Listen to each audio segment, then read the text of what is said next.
Pakistan नेतांको प्रशंसारे शतमुख Donald Trump Afghanistan सह युद्धरे पाकिस्तान समर्थन रे देले मत कहिले मु युद्ध रोकिबी। अमेरिकार राष्ट्रपति डोनाल्ड ट्रम्प पाकिस्तान एवं अफगानिस्तान मध्य बढ़ुथिबा संघर्ष संपर्क में एक प्रमुख वक्तव्य दैछंती। ट्रम्प कहिसंती जे आवश्यक हेले अमेरिका एही मामला रे हस्तक्षेप करबाकू प्रस्तुत।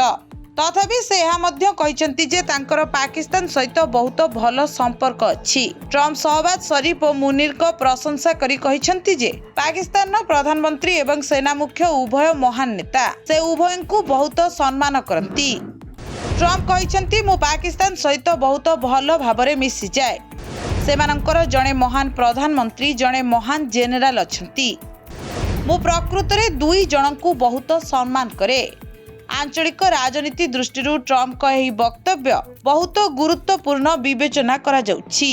पाकिस्तान एवं अफगानिस्तान मध्य उत्तेजना शीर्ष रे रहिछि। दुई देश मध्य सीमावर्ती आंचलिक सामरिक कार्यकलापर रिपोर्ट निरंतर सामना को आसुछि। ट्रम्प को वक्तव्य स्पष्ट करुछि जे अमेरिका परिस्थिति उपरे कड़ा नजर रखिछि एवं आवश्यक हेले हस्तक्षेप करिपारे। अपरपक्षे पाकिस्तान एवं अफगानिस्तान मध्य वृद्धि पाउथुबा सशस्त्र संघर्ष मध्य रूस शुक्रवार दुई देश को मुकाबिला समाप्त करने एवं कूटनैतिक उपाय सेमानंकर मतभेद समाधान करने अनुरोध करिछि।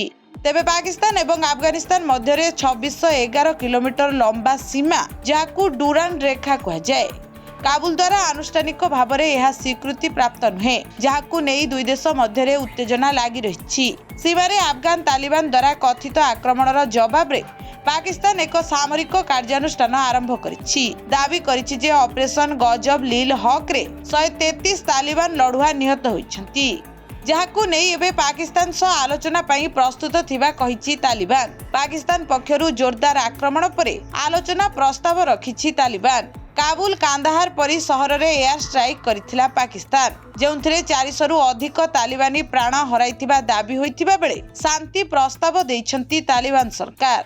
ब्यूरो रिपोर्ट, ओडिशा संवाद।